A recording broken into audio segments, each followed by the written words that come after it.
Hello, my name's Adam. Welcome to my Rare Classic Car channel. This is my 66 Pontiac Catalina, so for the GM fans, another one here. This car is finished in its original Marina turquoise exterior, which was used in a number of other GM vehicles.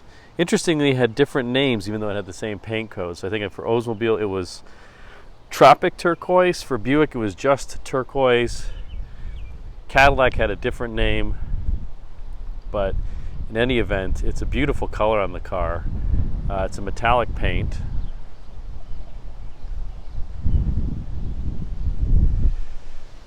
These mid-60s Pontiacs, kind of from 65 to 68, are some of the best looking cars, in my opinion, of the era, especially the fastback coupes like this.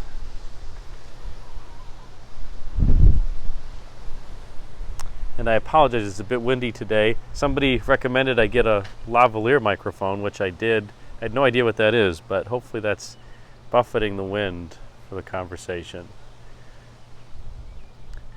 So this was a quite popular vehicle for the time.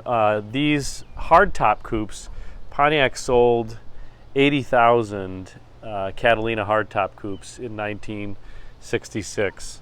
So it was a good seller. But you really just don't see these cars around anymore. I was looking for a 65 or 6 coupe for many years, and finally after, maybe 5 or 6 years of searching, this one came up for sale in Illinois, and it was just in too nice a shape to pass up. I mean, all the chrome is really, really nice.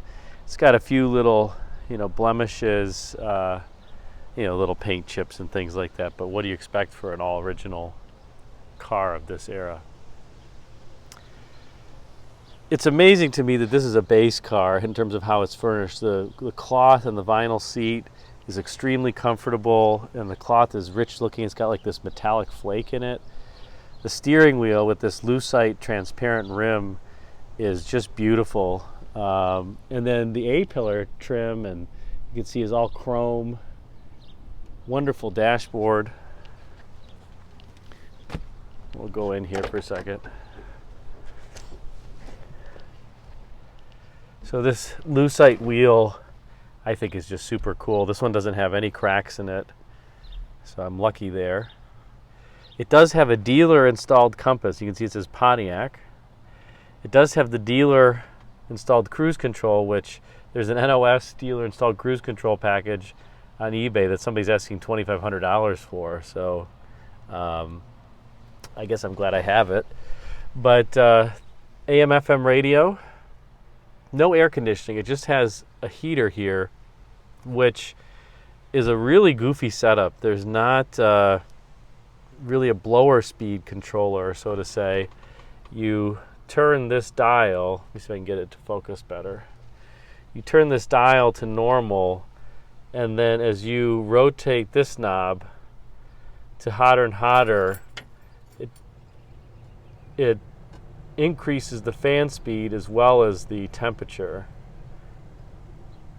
So, and then there's this de-ice setting, which goes to full fan and then goes up out of the defroster duct. So it says rear, which is really a higher fan speed than this normal.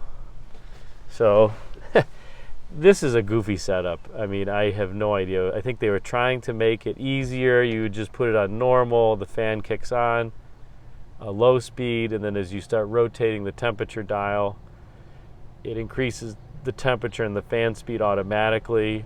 If you wanted a bit more fan, you rotate it to this rear position, which was labeled rear because it was supposed to help the rear passengers get more air. And then you had the de-ice, for the window. I think that it's just too gimmicky. I wish it just had a slider bar and a fan speed adjuster. But that was what Pontiac wanted for the time. A reading light even on the Catalina, really nice touch. And this is a wonderful looking trim piece on the interior. So for a base car, it's just amazing to me how much value you really got. I mean, full chrome trim around the daylight openings, Nicely trimmed door panels with beautiful chrome handles. Loop pile carpet. You can see the original factory floor mats here. I brought along, this is a 66 Pontiac Brochure. It's a bit mildew stained. It was in a basement somewhere. But I brought this just to show, here's the color, Marina Turquoise, with a turquoise interior. And these Pontiac brochures of this era, they have this engine page, which I think they still had up till about 1970, which is kind of cool. So you can see Pontiac standard. This has the 290 horsepower standard for Catalina with the turbo hydromatic. So this is a turbo hydromatic 400 transmission. Great transmission. This is a 2-barrel premium fuel. You can see the compression ratio is 10.5 to 1, 389. The Bonnevilles had the same motor but a 4-barrel. Same with the Grand Prix, which was 325 horsepower. And these are, again, gross horsepower ratings, not net horsepower ratings that they went to in 1972 and how cars are rated today. So this is without the exhaust and accessories. This is just the motor as is. You can see there was also, and it was pretty popular in the Catalinas, I've seen a lot of cars with this optional, at no extra cost, regular fuel V8. So it's a 389 with 8.6 to 1 compression. This car doesn't have that, but I have driven ones with it, and it's, you know, still a really nice motor.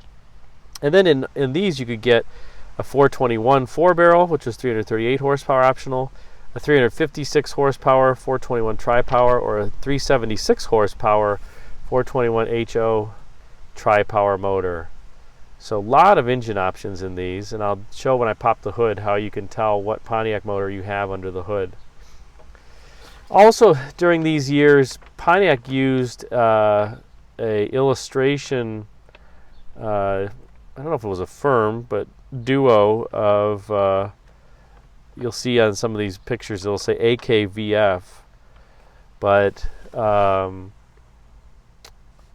there were two gentlemen who did all of these sketches in the brochures, and I believe one person did the car, the other person did the people and kind of the background images. So they worked as a team to do those, and it's kind of a fixture of Pontiac brochures from the era. I believe even my 71 brochure still has sketches by them. So they're wonderful looking, you know, beautifully rendered drawings.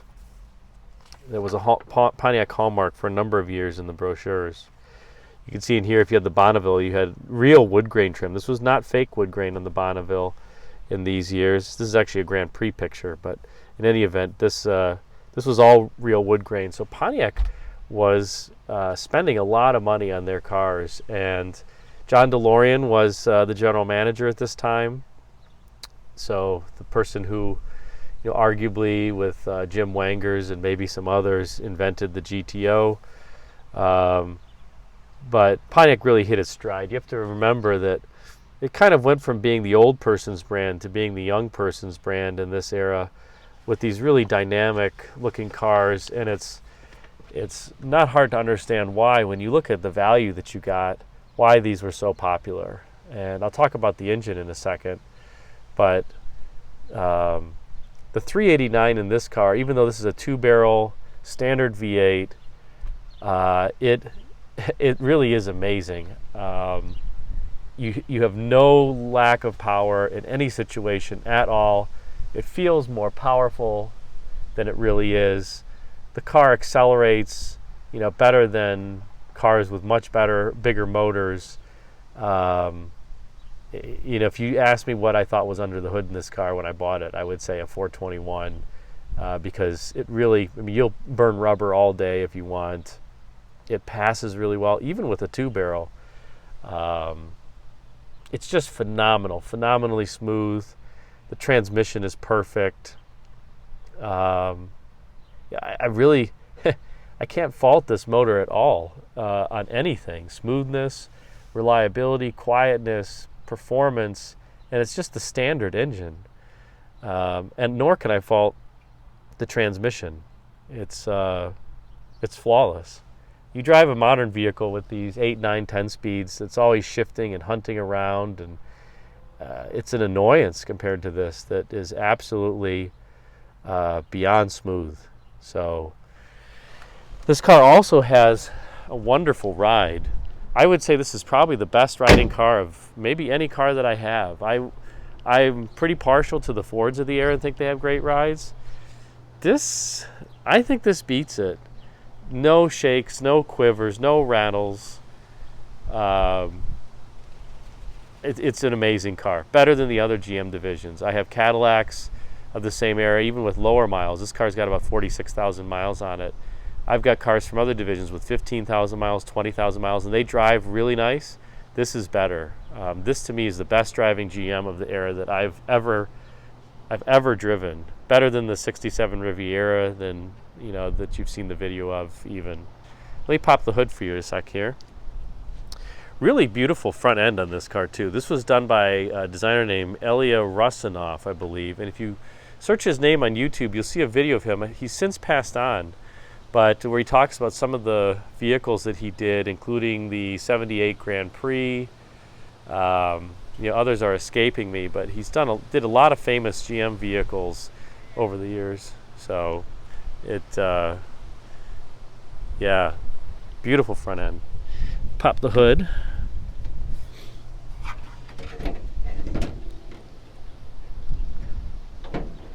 Give me one sec here. Heavy hood. So here it is, the 389 two-barrel base engine. This is a no air conditioning car. And if you're wondering how to figure out what Pontiac V8 that you have, you look on the passenger side right below the cylinder head where it meets the block, and there is a 2-letter code, YC, on this car. You can look that up and you can tell what displacement and compression ratio motor you have for your Pontiac V8, because Pontiac V8s, unlike the Chevrolets, the Oldsmobiles, the Buicks, there's not really, of this Pontiac V8, there's not really a big block or a small block. They're all the same physical size, whether it's a 350, 455, 389, 421. For whatever reason, Pontiac did not change the physical dimensions of the motors with the size. So that is the best way to tell what motor you have. You can see the dealer installed cruise control. It has this bracket that bolts to the valve cover, custom bracket, works just fine. And then it has the chain snaking around this little wheel to the throttle cable. This is the last year for the single master cylinder, 1 chamber. So if you have a car that's made in 66 or before, highly recommend you check your emergency brake if you're running a single chamber master cylinder, because if you pop a brake line, you have no hydraulic brakes anywhere. In 67, they went to the dual chamber master cylinder, so if you popped a brake line, you only broke half the system. In these, the emergency brake really is the emergency brake.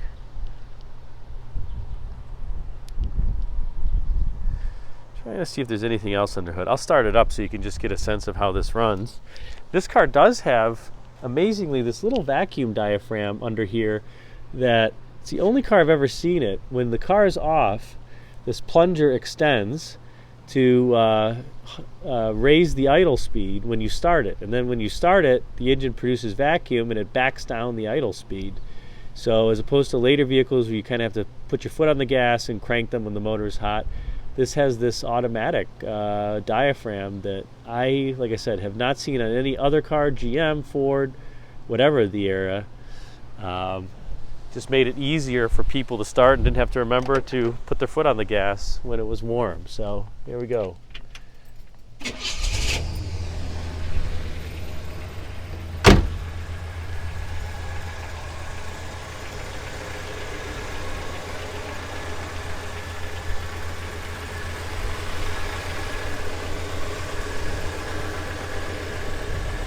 So just a nice running,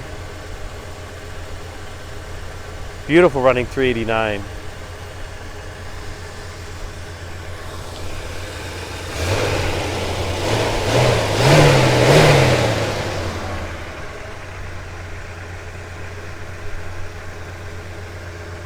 No declutching fan on these, just a standard fan rotates with engine speed.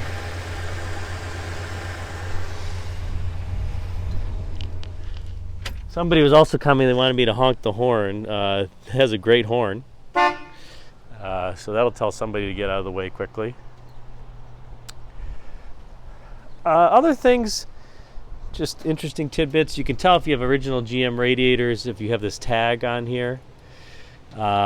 This one is original. I'm going to take this out before long and get this record, just because it's getting old and I can see some, minor seepage. It's not a problem right now, but I don't want it to be a problem later. I mentioned in other videos, but I'll mention again on the GMs, when you're setting the point gap, you're fortunate that you have a little window. It's actually on the other side of the distributor cap, that you just need to get the points in and the vehicle started. And then here's the little window there. You can put an Allen wrench in there and adjust the points with the dwell meter that you hook up to the negative of the coil and a ground.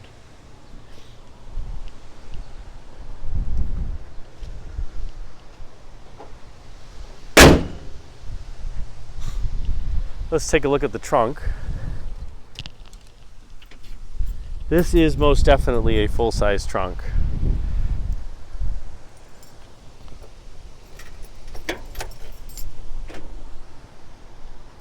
Got a spare hubcap in there in the jack. Certainly an old tire. I don't know if that is an original or not. It might be. It's definitely very old, but you're not overly well trimmed in here. This probably didn't even come with a mat, or maybe it had a basic mat at one point in time. Somebody's put this little piece of carpet in here,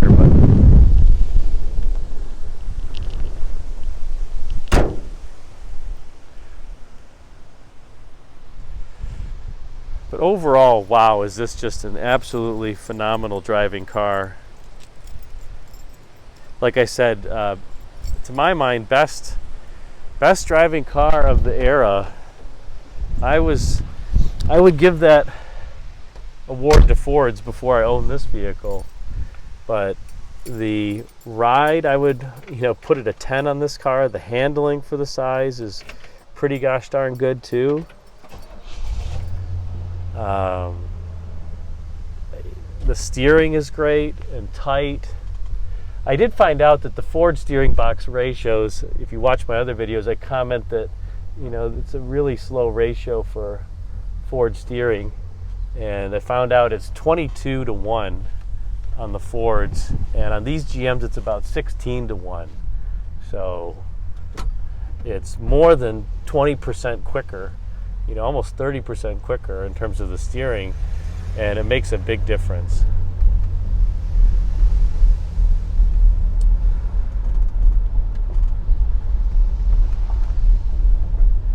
I just love this lucite wheel in the sun. The turn signals, all the switch control in this, the crank handles, the switch gear feels just so premium. I mean, this clicks into place. Really interesting turn signal. Indicator light. It's really hard to fault this car on almost any dimension. And you'll probably see that in the ratings. So if you're looking for a 60s era car that drives great, runs great, reliable, man, I don't know that it gets better than this. I mean, I'm barely touching the pedal. I mean, that was probably half throttle, maybe not even. It gets up to speed instantly, it shifts imperceptibly. It steers great with really no slop compared to others of the era.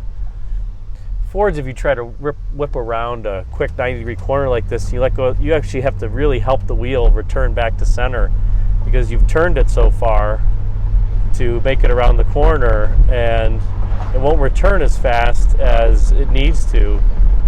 This one, it's just wonderfully responsive. You slow down, make a turn, the transmission kicks down into second. A lot of A lot of other cars, they seem to hold third until you kind of come to about 10 to 15 miles an hour. This one will kick down into second automatically at closed throttle. I would say once you hit even like, you drop down below 25 miles an hour, so you accelerate out of the corner really nicely, and it upshifts into third. This does have I believe the standard ratio in this is really tall, like a 256 rear end. I can check in the book.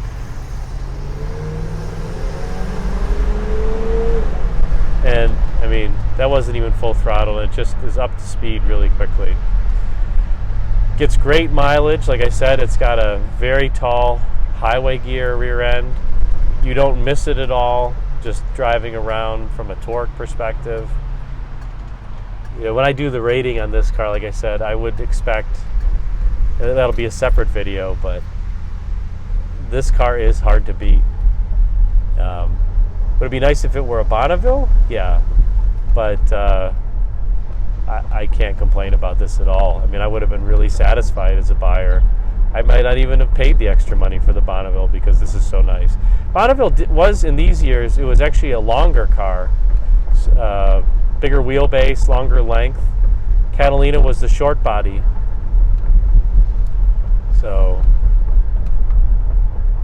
and this is a pretty chuck hole ridden road, and I mean, I don't feel anything sitting in here, and you can hear there's not squeaks, rattles, anything.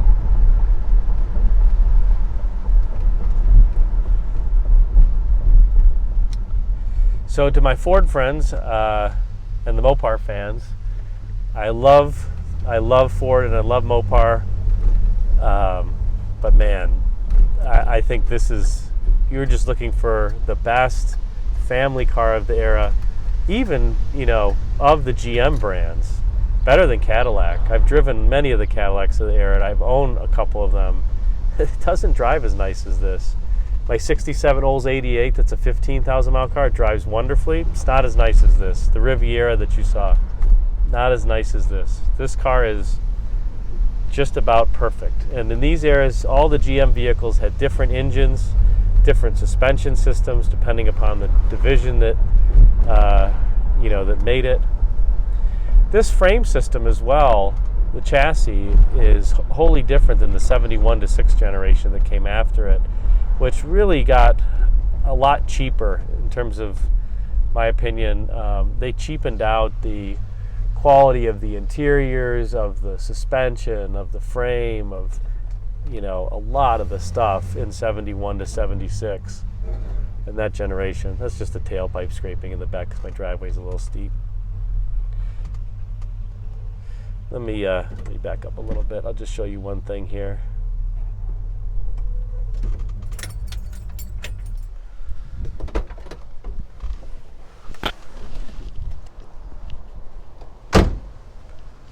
Doors close great. Let me reopen the hood.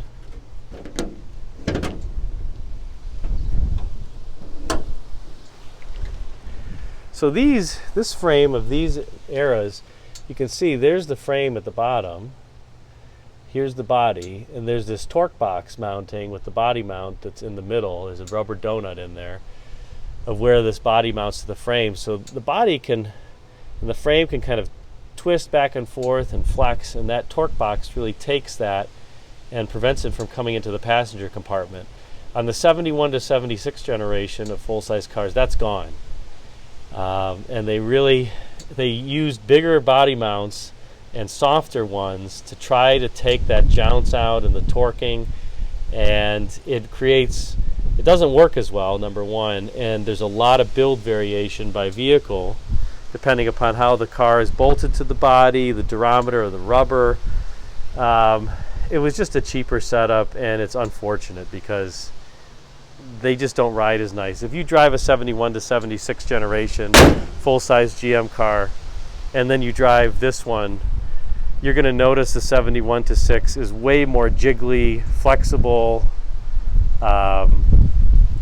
just doesn't have the structural rigidity that this does, and it doesn't have as good of a ride. But this to me is the pinnacle of 60s, 70s era domestic cars.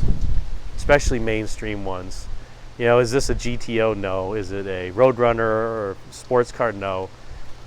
This was the best car that I would say a family would buy for their, you know, everyday use. And it's a sublime classic. If you're looking for something that's just a great Sunday driver, this, to me, like I said, is the pinnacle. I think of all the cars that I own, this one drives the best. It has the best combination of styling, which to me is beautiful. Driving, I just can't say enough about it. And yeah. So if you enjoyed this video, please subscribe, and I will continue to make more as I take more and more cars out. By the way, other interesting thing, this has the center mount articulated wipers as opposed to the ones that aren't, I shouldn't say center mount, but butterfly wipers, as opposed to ones that you know, wipe the conventional way. Thanks again for watching. Bye-bye.